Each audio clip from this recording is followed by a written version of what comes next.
Isang lalaki ang arestado matapos mahuli ng mga otoridad sa isang hotel dahil sa patong-patong na reklamo sa Santiago City. Isabela, kabilang ng pananakot nito sa kanilang kasintahan na ipapakalat ang mga sensitibo nitong larawan. Ang balita mula kay Patrolwoman Mary Grace Artizuela. Humahagulgol ang lalaking ito sa loob ng isang hotel sa Novaliches, Quezon City matapos itong arestuhin ng mga otoridad dahil sa patong-patong na reklamo. Ayon sa ulat, inireklamo si alias Vince, 18 anyos at residente ng Santiago City, Isabela, ng kanyang dating karelasyon matapos pagbantaan nito na ipapakalat sa social media ang kanilang mga sensitibong larawan at video kung hindi susundin ng biktima ang kanyang mga kagustuhan.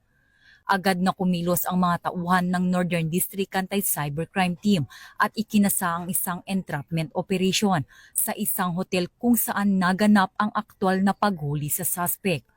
Nahaharap ngayon ang suspect sa mga kasong grave coercion, Violence Against Women and Their Children Act at photo and video voyeurism matapos ang tangkang pananakot at panggigipit gamit ang mga sensitibong materyales. Paalala po mula sa PNP Anti-Cybercrime Group na huwag po tayo basta-basta mag-send ng mga nude photos and videos natin sa mga nakakausap natin online dahil ito ay maaaring gamitin sa pangingikil, pagbabanta at maaaring ikalat sa social media platforms ng mga cybercriminals. Mula dito sa Campo Crame, ako ang inyong PNN correspondent, Patrolwoman Mary Grace Artizuela, nagbabalita para sa Police News Network, alagad ng batas, tagataguyod ng balitang pulis.